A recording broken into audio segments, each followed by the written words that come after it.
네, 부동산 오네요. 생방송으로 보고 계시고요. 지금 시각이 4시 28분 50초 막 됐습니다. 방송 보시면서 궁금한 내용은 전화나 문자, 서울전화 2638-3994, 문자는 100원의 정보 이용료 부과되는 샵 3989로 보내주시면 되겠습니다.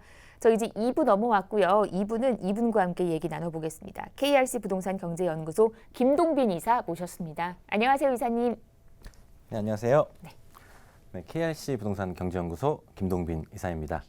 자, 오늘은 여러분들에게 저번 주에 발표된 굉장한 큰 방향을 일으켰던 부동산 대책 617 부동산 대책에 대해서 어떤 그 이슈가 되었던 아파트 전세 대출이 굉장히 이슈가 돼서 굉장히 헷갈리는 분들이 굉장히 많았던 걸로 그렇게 알고 있어요. 그래서 아파트 전세 대출에 대한 이런 사례들을 풀어서 어떤 경우는 이 전세 대출이 회수가 되고 어떤 경우는 회수가 안 되는지 그거에 대해서 간단하게 알아보는 시간을 갖도록 하겠습니다. 자, 첫 번째 이제 전세 대출 제한을 하게 된 이유는 이제 투기 지역 그리고 투기 과열 지구에서 실거주를 하지 않을 경우에 이제 아파트를 전세 대출을 활용해서 구입하는 행위 자체를 이제 제한한다라는 이런 목적으로 이번 규제를 발표했죠. 자, 그렇기 때문에 어떤 점들 사례집을 통해서 어떤 점들은 대출을 회수하고 어떤 점들을 대출을 회수하지 않는지 알아보도록 하겠습니다. 우선 투기 지역 그리고 투기 과열 지구에서 3억 원 초과 아파트를 구입하고입니다. 자, 그리고 이후에 전세 대출을 받으려 할 경우에는 전세 대출을 제한하게 됩니다. 여기서 포인트는 이제 구입을 하고 전세 대출을 받는 경우입니다. 자, 이 경우가 아니라면 이제 전세 대출을 회수하지 않는데요. 사례집을 보겠습니다.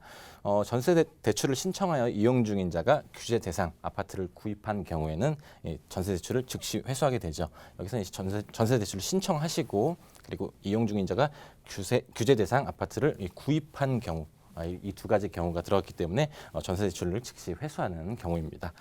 자, 그리고 두 번째 사례는 기존 아파트 가격이 3억 원 이하였습니다. 이제 가격 상승을 이뤄내서 3억 원 초과가 됐다. 현 시점에 그러면 이 경우에는 전세 대출이 가능합니다. 기존에 새로 구입한 것이 아니기 때문에 전세 대출이 가능하다라고 보시면 될 것 같고요. 자, 규제 대상 아파트를 이제 상속받는 경우도 마찬가지입니다. 규제 대상 아파트를 상속받는 경우에는 전세 대출 연장이 가능합니다. 전세 대출 연장이 가능하다. 상속받으시는 분도 이 점 참고를 하시면 될 것 같고요. 자, 그리고 규제 시행일 전에 이미 규제 대상 아파트를 구입한 경우 이 경우도 규제 대상에서 제외를 합니다. 소급하지 않겠다 그거죠. 그렇기 때문에 규제 대상 시행일 이전에 구입하셨다면 전세 대출 걱정이 없으셔도 될 것 같습니다. 자, 그리고 다음 사례는 규제 시행일 전에 이미 전세 대출을 이용 중인 자가 규제 시행일 이후 규제 대상 아파트를 구입한 경우. 자, 기존에 이용하신 분 그리고 그 이후에 구입하신 분 이게 포인트겠죠. 이 경우에는 이제 전세 대출 회수 대상에서 제외가 됩니다. 이 경우도 이제 구입은 했지만 기존에 이용을 했기 때문에 회수 대상이 아니고요. 단 이제 밑에 보시면 만기 연장은 제외된다는 점, 만기까지만 사시고 이 아파트로 들어가셔야 된다라고 보시면 될 것 같고요. 자, 그리고 다음 규제 시행일 이후 전세 대출 이용 중 규제 대상 아파트 분양권 입주권 그러니까 전세 사시다가 분양권 당첨이 되시거나 입주권을 이제 구입하시는 경우가 있겠죠. 자, 이 경우는 이제 완공 시점까지는 전세 대출 이용이 가능합니다. 당연히 아직 들어갈 수가 없는 집이기 때문에 이 시점도 완공 시점까지 전세 대출이 이용 가능하도록 되어 있습니다.